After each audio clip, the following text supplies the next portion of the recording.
two murder investigations from the case files of Lieutenant Joe Kenda. First, a woman is savagely assaulted in a parking lot for no apparent reason. This was a violent, brutal attack. She was literally beat to death. On the hunt for her killer, Lieutenant Joe Kenda tightens his grip on a shadowy lead suspect. The only thing you're concerned about is that I'm standing on your tail, and you don't like that. But you know, I kind of do. Then, in a suburban enclave, a shocking mystery. Why is a dead man naked on the garage floor? There's a driver behind the wheel, not a hair out of place. To find the killer, Kenda must break through a tangled web of deception and lies. There's got to be more here than meets the eye. So I opened the door, and I said, wow.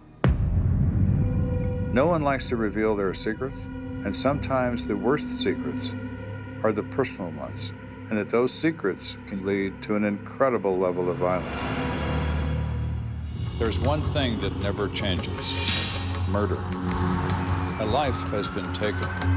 Their stories are now my stories. I'm Lieutenant Joe Kenda. I've solved nearly 400 homicides. Somebody has to take control. Somebody has to look out for the victim. I never know where a case is going to lead, but I'll never stop until it's solved.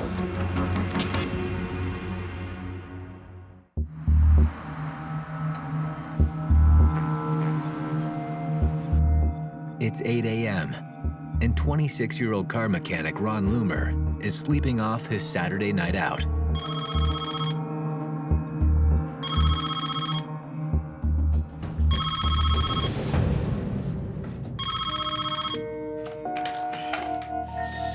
Hello? Ron, you gotta get to the house. And it's his friend William, who's frantic and says, my girlfriend Mary won't wake up. Look, Mary, man, she's hurt bad. Okay, all right. All right, I'll be there in a minute. Okay.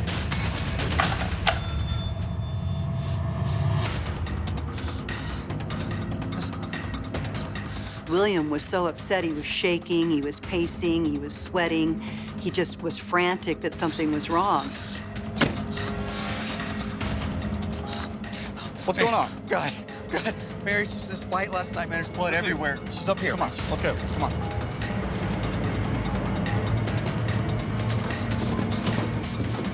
Run, man. You gotta help me get to the hospital.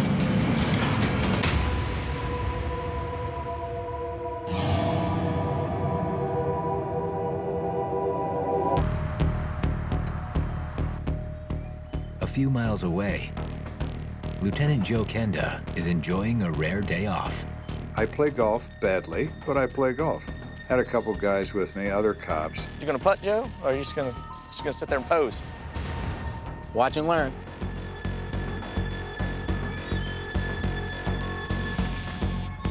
And my pager starts going crazy, and I'm thinking, no. Okay. Where's my gun? Where's my stuff? Where's my car? Because I'm gonna need all of that, and I'm gonna need it right now. 15 minutes later, Kenda pulls up to an apartment on the 1000 block of West Colorado Avenue. The west side of Colorado Springs are older homes converted into small apartments. The place I was going was one of those. One of Kenda's detectives, J.D. Walker, is already on scene. So what do we got? The victim's gone. EMTs took her to the hospital. She wasn't deceased. She still had a low heartbeat, but she was in critical condition. What's the victim's name? Mary Mobus, 37 years old. The woman is Mary Mobus, and she is currently living with William Halstead in a common law situation. Mary didn't seem to have any enemies. People that knew her, liked her. She was kind and gentle. Kenda surveys the front yard for clues. I guess the blood comes all the way from the driveway up through here. Yeah. The bloody trail leads across the lawn and up the steps. I can see blood drops and drag marks in blood, where a bleeding person has been dragged into this house. Someone is bleeding from a serious wound, The bleeding person has been moved through this apartment, steadying themselves against the walls with bloody handprints, turning on lights.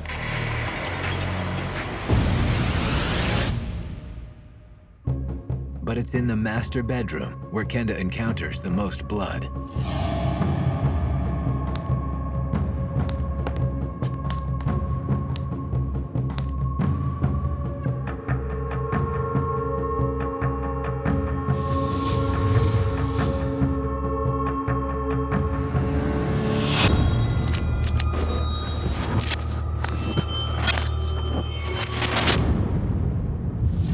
There is heavy hemorrhagic bleeding in the bed. It is looked through the mattress and it's on the floor. If you looked at that and all of the blood in this room, you would immediately think that someone leaped upon someone in this bed and beat them to within an inch of their life.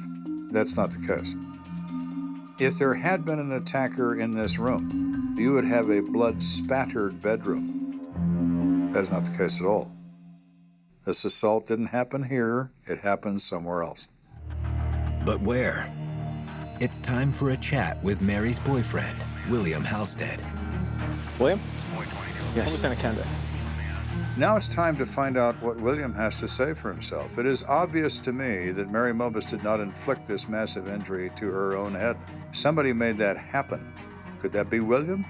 Sure it could. Could it be someone else? It could be that too. But let's see what William has to say about this problem. I find it difficult to believe that somebody could go so far as to drag your bleeding common-law wife into an apartment and not be concerned enough to take her to medical treatment. They found it very odd that he didn't call 911 the night before. Why would he wait till the next morning? Well, William, we know that Mary was beat. What we don't know is if you had anything to do with it. No. I mean, I love Mary. I asked him how he gets along with Mary. He said, well, they have a loving relationship. They do have their ups and downs. They have their moments. It doesn't get physical. He's never laid his hands on her. They get along as well as anybody else, in his words. Can you tell me what happened to Mary? It was just a Saturday night at our usual spot. And where's that? It's on 8th Avenue, Rack and Roll Bar. The Rack and Roll Bar had a reputation of being sort of rough. According to William, it was getting late, and he and Mary had both been drinking. I'm wish you a little pull. Okay. Get back. Okay.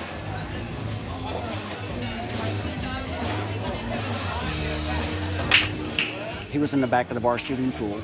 Mary was visiting with different people, and he lost sight of her for a while.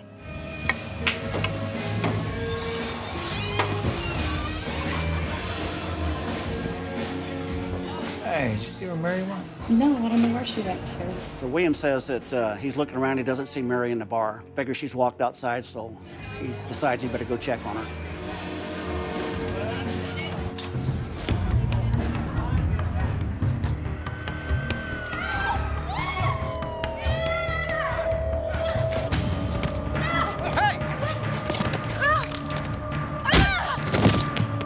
And this person that was assaulting Mary ran out through the parking lot, and he doesn't know where they went.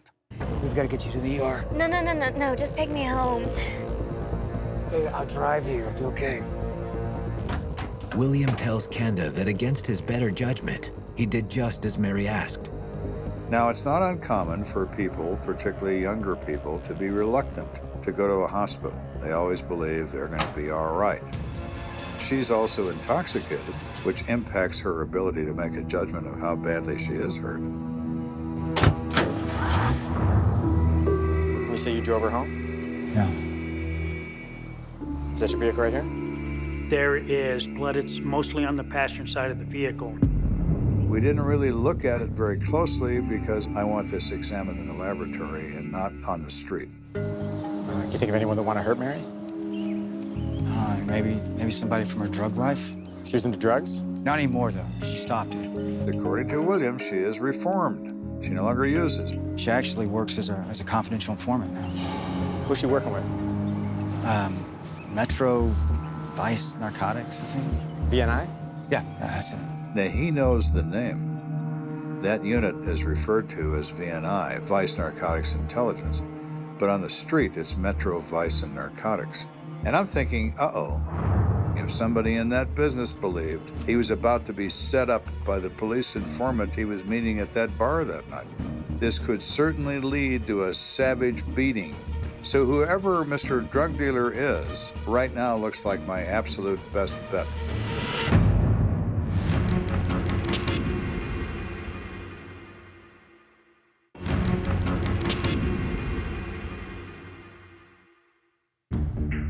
Lieutenant Joe Kenda is investigating a brutal attack on Mary Mobus, one that Kenda believes might be linked to her work as a police informant.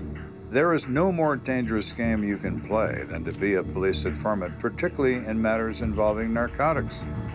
So it is entirely possible now that Mary's going to rat somebody off to the police, and that person is going to get even, and they get even in the worst possible way. As Kenda leaves the house, dispatch calls in to confirm that Mary Mobus is a narcotics informant. Her handler is a detective named Shepard. Mary would come to law enforcement and say that she had information about various crimes or drug dealings or things like that. In her mind, that was possibly a way for her to not only make some extra money, but, maybe do some good. That afternoon, Kenda organizes a meeting with Mary's undercover handler, Detective Shepard. Shepard? Sir. Thanks for meeting me. I'm working on an assault case. Mary Mobus. Can you tell me about her? Yeah, she's a little flaky, but we use her as a CI from time to time. I'm hopeful that this is going in the direction I think it's going. She contacted me the other day, said we'd meet at a bar named Rack and Roll to buy some crack cocaine off a dealer named Ken Reeves. The person she intends to set up that night is a drug dealer named Ken Reeves. Any chance you could check in on this Ken Reeves for me? Yeah, I'll check in on it for you, and I'll let you know what we find out. I appreciate it. Thanks for meeting me. All right, thanks. So now, Mr. Ken Reeves, you have just anointed yourself with the distinction of being suspect number 1. Kenda's next stop is the hospital. He's hoping Mary's condition has improved and she's capable of answering some questions. Hey. So how's Mary? Any hope? Not good. She's getting worse. She's on life support. She's on a respirator. She had both contusions, abrasions, and lacerations. Mary Mobus, a young woman with a ready smile, just getting her life back on track, is now in a coma. Doc said her head injury led to a massive stroke. So they don't think she's gonna make it? No. The brain will swell like any muscle that's received force trauma. If it swells too much, it compresses against the skull, and it kills you. Excuse me. You know Mary? Yes, she's my sister. I'm very sorry about what happened.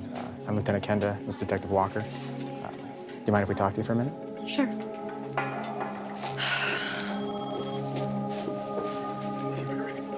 Can you think of anyone that would want to hurt her? No. Mary's a sweet girl. I can't think of anyone that would hurt her.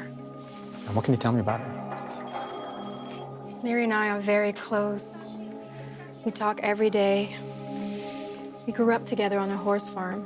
She was wonderful with the horses. Her family said that she didn't have a mean bone in her body. She was somebody who just was a good person. You could say that money was a problem for her. She didn't go to school, so she'd waitress or cook, but it was hard. And does she have any other problems that you're aware of? She's had problems with drugs. She says Mary did kick the habit. She's been out of the drug world for almost a year. And I thought, well, there's confirmation. My woman said it's true. Is there anything else you can think of? Anything at all that might be helpful to us? I'm sorry, I can't. Again, I'm very sorry about this. And we're going to make sure we find out who did this. Thank you.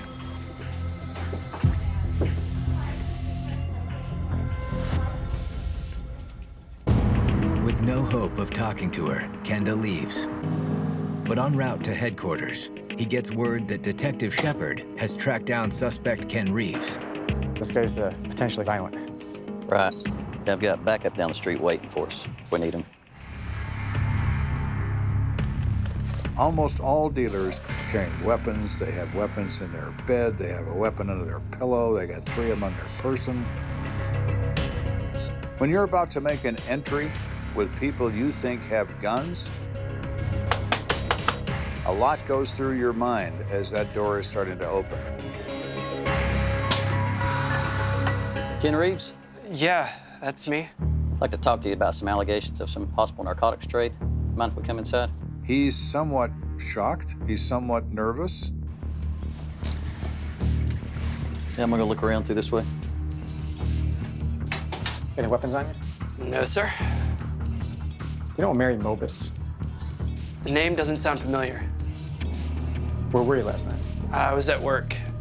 All night? Yep. Anyone there that can verify it? You can call my boss. He says, I don't do drugs. I don't even know anybody that does, and I certainly don't sell them. I'll step in the other room for a minute. As Kenda checks out Ken Reeves' alibi, Detective Shepard's men search thoroughly, but find nothing that connects Ken Reeves to the illegal drug trade or to the attack on Mary Mobus. We're all clear. I apologize for the intrusion. Thanks for your time. Everything about him says he's innocent. Everything about his alibi is solid. He is not the guy. So my big lead just exploded in my face. Now what? Having scratched his prime suspect off the list, Kenda heads to the scene of the crime, the Rack and Roll Lounge. We walk into this bar, and of course, everybody knows we're the man.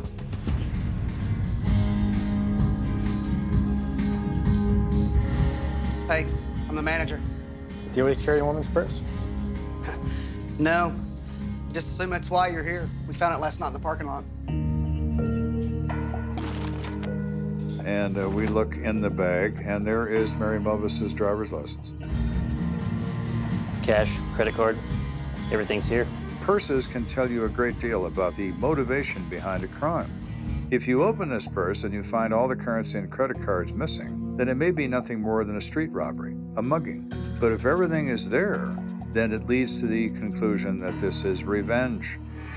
Who found this? This is my bouncer. Can you show us where you found it? Sure.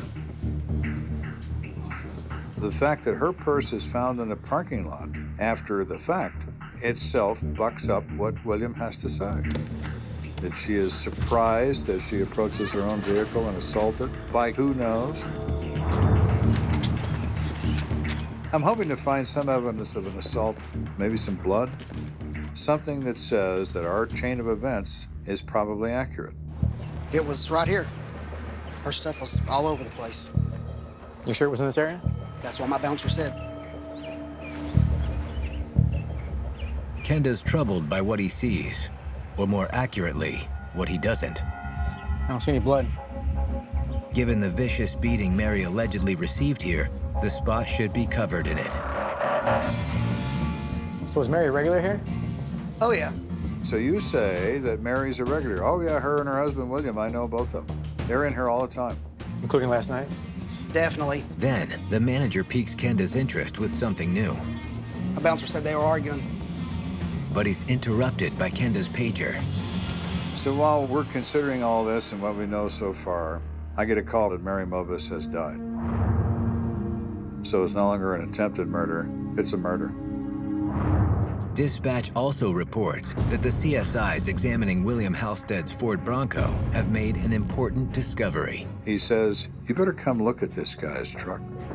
Oh, I think you better come here right now.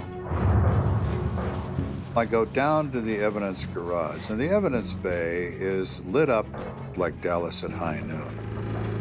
The technician says, just open that passenger door and tell me what you see.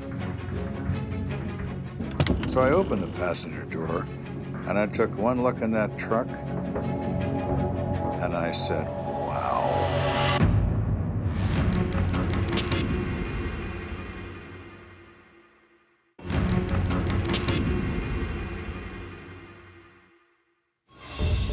So here we are in this case. We have a 37-year-old female who's been grievously assaulted.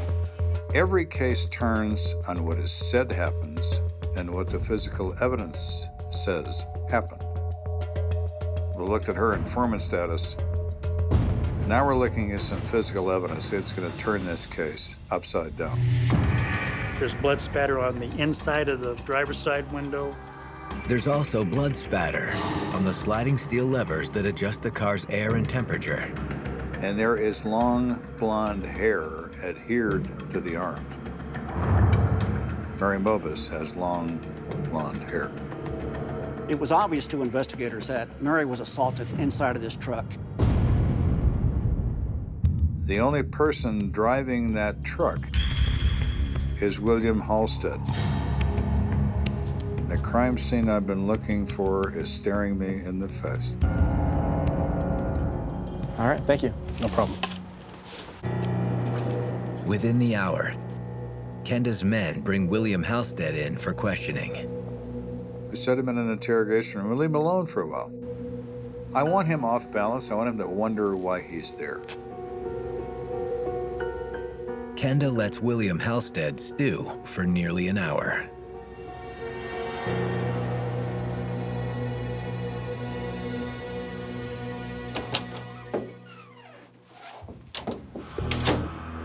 William? It is terrible what those dopers did to poor Mary. You did this, William. You know it, and I know it. I tell him that his whole story that he told me is unadulterated bull. No, I never hurt Mary, never. Cut the evidence all over the inside of that Bronco. I can read that dashboard like a book. No, man, I loved Mary.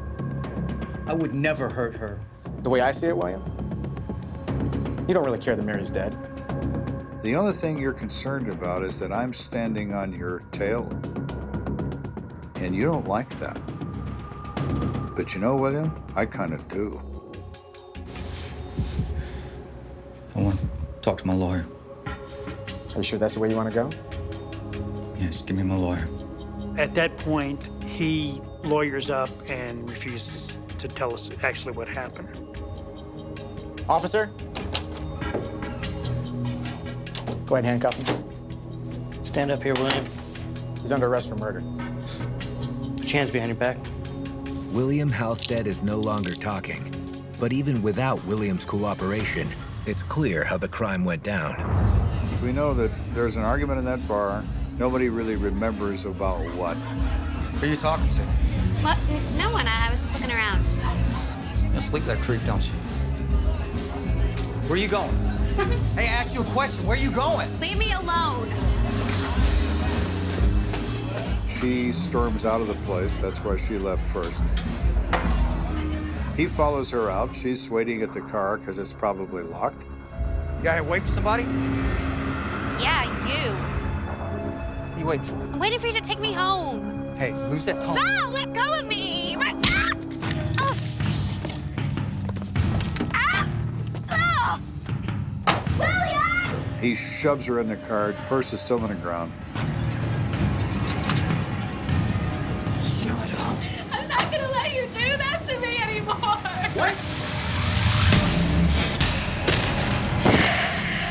He grabs her by the back of the head and drives her into that dash.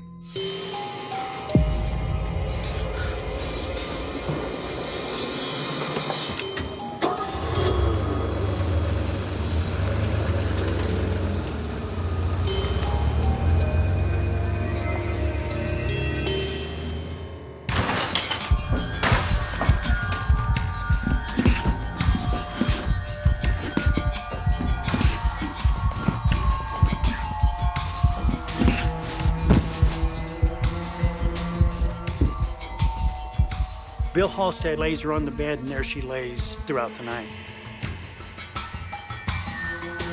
Then he goes and sleeps on the couch. With the hopes that, well, tomorrow everything's gonna be fine. But by morning, Mary's condition had only worsened. I'm sure he didn't know what to do then. Then it was panic time. His solution then is to come up with a story. Ron, come on. You gotta get to the house. Look, Mary, man, she's hurt bad. It's one thing to beat somebody up and then be remorseful and say, uh-oh, let's get some help. It's another thing to beat somebody up let him basically just pass away and then start trying to think of a way that you can cover for yourself. William is the classic example of the abuser. Something formed a hatred in him of women in general. It's not enough to hit them, I have to hurt them. It's that progression of violence that makes them so dangerous. It begins with I love you, then it moves to do what I say. Then it moves to do what I say or else. And then the or else comes into play. William Halstead was originally charged with first-degree murder. He took a plea, and that plea was first-degree assault and manslaughter. A judge sentences William to 48 years in prison. But for Kenda, the real tragedy is the fact that Mary Mobus remained committed to William Halstead, even in the face of escalating abuse. She wanted to have a normal relationship, a normal, loving boyfriend-girlfriend, possibly husband-wife relationship. I think that no matter what Mary did, he was never going to be the man that she wanted him to be. You date someone, you're with someone who threatens you, who accuses you of ridiculous offenses that offend him. It's time for you to pack your Samsonite and hit the wind.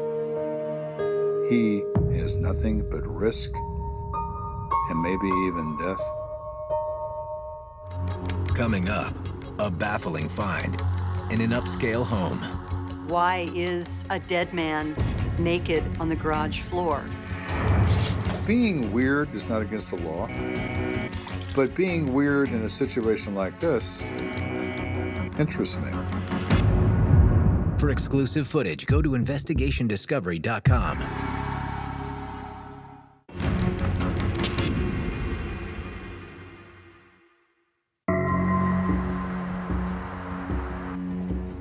As the summer heat ratchets up, police in Colorado Springs are being slammed with cases. How many are there, sir? Hardly noticed in the fray, a bedraggled young man wanders in, clutching a yellow notepad. He's very upset and obviously has something to tell police. Excuse me, have you been helped? I need to talk to a detective, please. It's about a friend of mine. I think he's in a lot of trouble. Okay, 1 second, please. Down the hall, Lieutenant Joe Kenda is working through an obstacle to one of his cases. So now the witness isn't quite sure. I was trying to arrange a physical lineup and running into one headache after another. Great. Detective Kenda? Well, call me when you find out. I'm sorry, sir, but there's someone out there that I really think you need to see.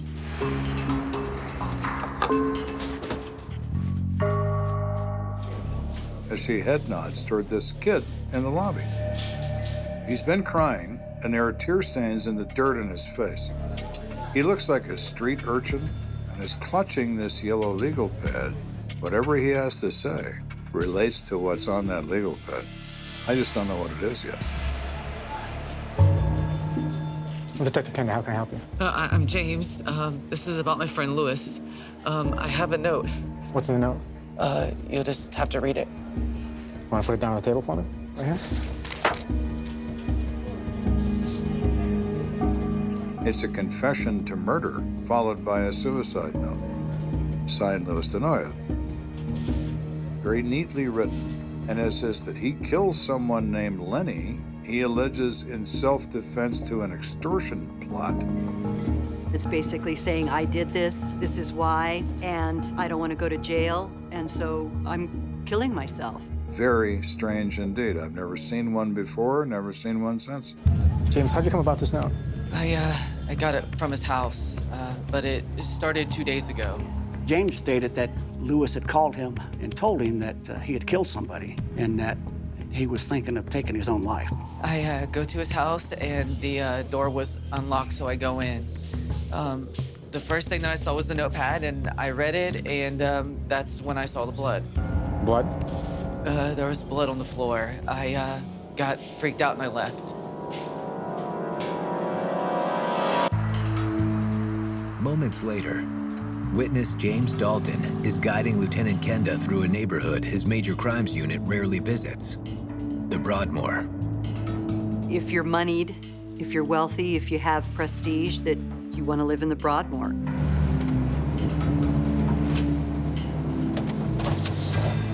Oh, nice place. Yeah, it is. Louis DeNoya's residence is a well-to-do townhouse. A large home for a single man. You want to stay here with him? That's fine. Let's go check it out. Let's go.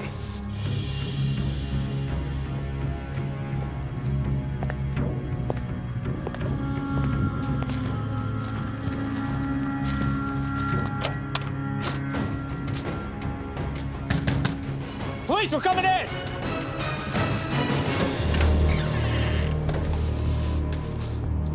Check upstairs? Yeah, got it.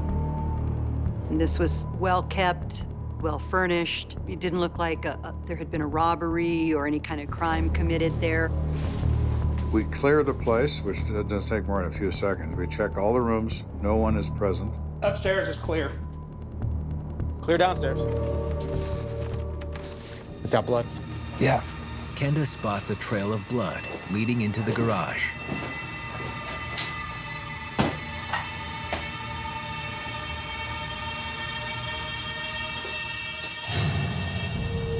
The first person that police see is an African-American man, naked, lying on the floor of the garage. He's been dead for a couple of days. The decomposition of human remains is unlike any other odor. It is unique to humans. It just doesn't smell like a dead mammal. It is far worse than that. You only have to smell it once, and you never forget it. Ever. The thing that struck me the most about murder scenes is how quiet it is. Do you know why it's quiet? Because there's nothing alive in there. It's a very different sensation. Why is a dead man naked on the garage floor? The male at the rear of the car is dead from 6 gunshot wounds to the chest. Fairly large caliber, 9mm or larger. I would say, just looking at the stippling and tattooing, the burning of the flesh where the bullets enter the body, the range is somewhere around 18 inches. The victim has neither clothes nor wallet, nothing to identify him. Just a few feet from the deceased, the vehicle's trunk is open, and in the front seat, Let's see your hands now! There's a driver behind the wheel, well-dressed, appears to be in his late 40s, with an impeccable haircut, not a hair out of place. Kenda takes a closer look. The driver is dead. Look at this. It's inscribed. I turn a bracelet on his wrist, and it has his name, Louis DeNoya. So this is undoubtedly our note author. Then I find a .38 caliber 2-inch revolver, and that is obviously our murder weapon. Louis DeNoya's body has no wounds or bruises, but Kenda notices something about the color of his skin. Our man's body is cherry pink and apple blossom white. The common discoloration of carbon monoxide. Carbon monoxide will replace oxygen in the bloodstream 900 times faster than oxygen will enter the bloodstream. There is a glass on the dash containing liquid that looks like alcohol, has the color of scotch. Kenda steps back to survey the scene. So the presentation of the scene is interesting. We have a naked male, multiple gunshot wounds, been dead a couple days, laying at the rear of a car. We have another male who is fully dressed, seated behind the wheel, and dead from carbon monoxide poisoning. There is a rhythm to these events. I just don't know what it is. It is odd, that's for certain, but we now have to reconstruct this chain of events. From the get-go, it looks like, well, this might be a murder-suicide. But you never know that. You have to prove that this is what actually happened. I want to absolutely prove to myself and to anyone else that's curious that this is, in fact, a murder-suicide and the perpetrator's dead. The crime lab comes in and starts their investigation. They're dusting for fingerprints and trying to find any evidence they can. As CSI gets to work, Kenda follows the trail of blood back inside. They noticed that there was bloodstains on the bed. Bed covers had been removed and were on the floor. They were bloodstained.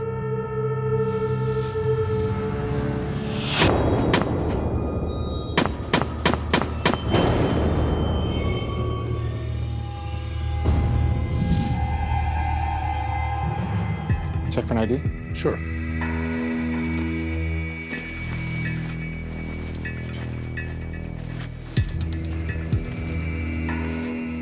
Staff ID. Contains ID, contains employment history of being a cook at a local business, and identifies him as Leonard Watson, age 37. But why was Leonard Watson shot in Louis DeNoya's house? Kenda doesn't know the answer yet, but there's someone just downstairs who might.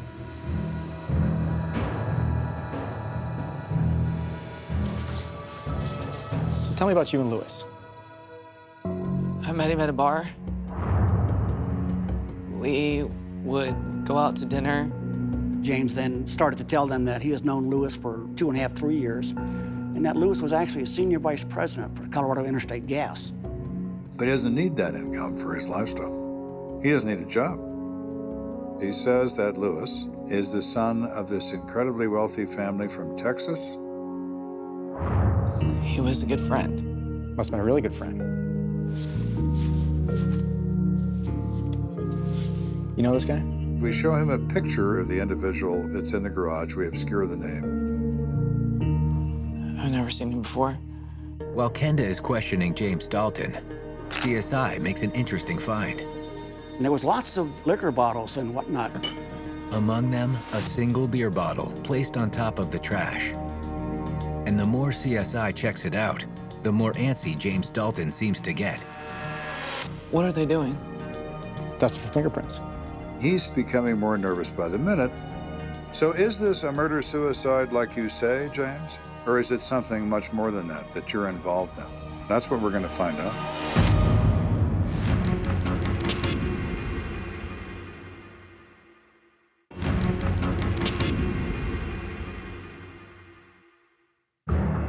Lieutenant Joe Kenda is working a possible murder-suicide in the upscale Colorado Springs neighborhood of Broadmoor.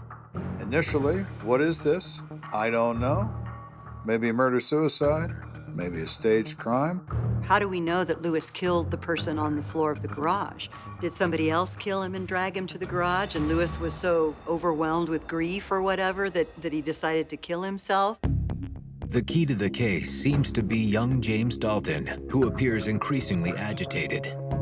Lieutenant, you got a minute? CSI found a lot of prints. They found Louis and Leonard's and the kid, James's. We find a bottle on the counter in the kitchen with his fingerprints. So the question becomes obvious. You look at him and say, hey, James, is this what you say it is?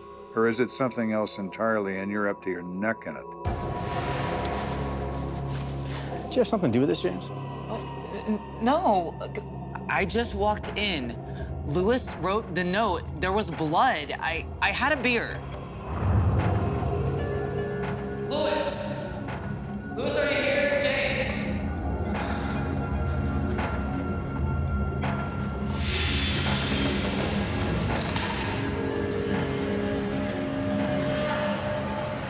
You're in a place filled with blood and you've got a note that says murder and suicide has happened here and you take time to drink a beer.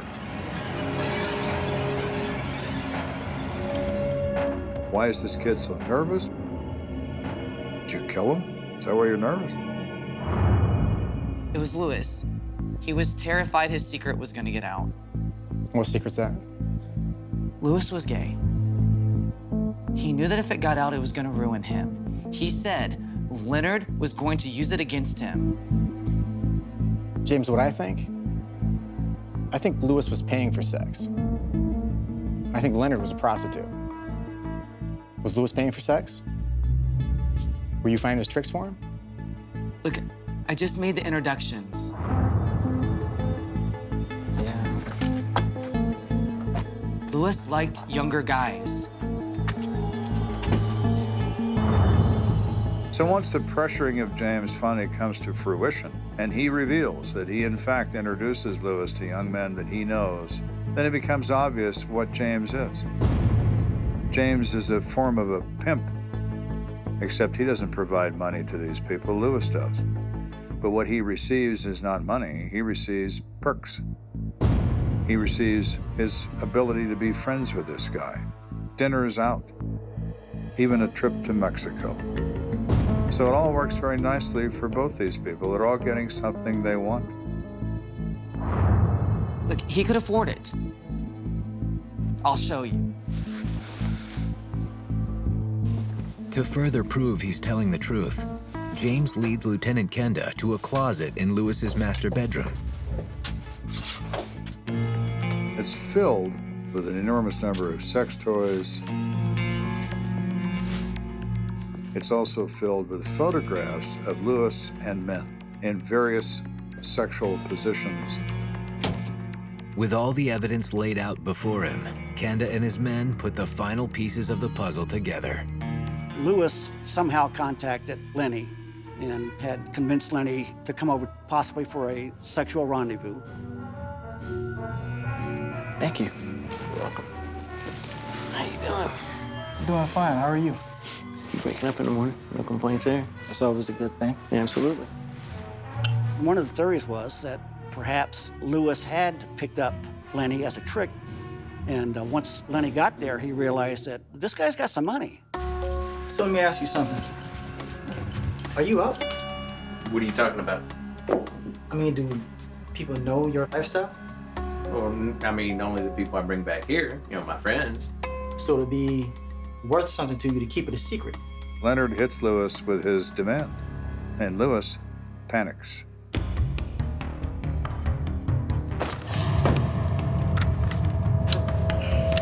Come on, man. In that moment, Lewis sees his social standing, his reputation, everything at risk. His sexual desires had to remain a secret. He wants him dead. You're not gonna shoot me. I don't think so. Lewis killed this man, and then he wants to conceal the death. So he tries to drag him out of the crime scene.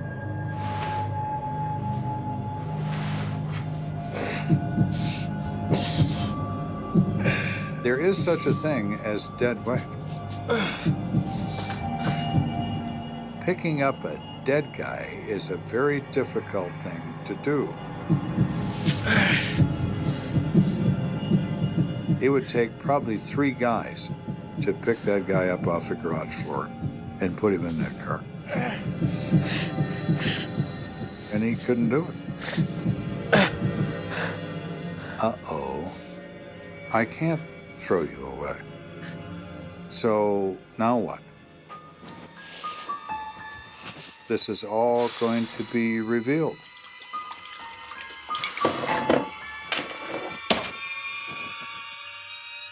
That can't happen.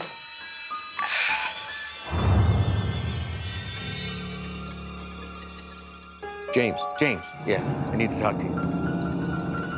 I did something I shouldn't have done. No, I can't go to the police. He says to James on the phone he doesn't want to go to prison, but in point of fact, he doesn't want to be exposed. Because if he didn't care about that, he wouldn't have put 6 bullets in Lenny. At the end of the conversation, James tells Lewis, I don't want to be involved in any of this. I understand. Thank you for everything. I hope you have a good life.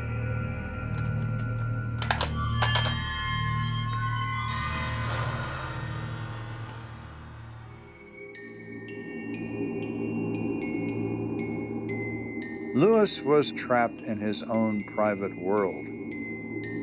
To live in a time in this country when homosexuality was frowned upon.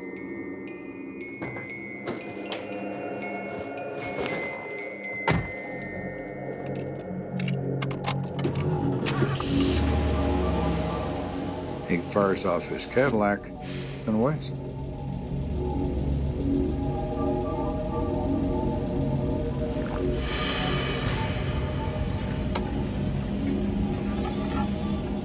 There's no suffering. There's no pain. You just literally go to sleep and you never wake up.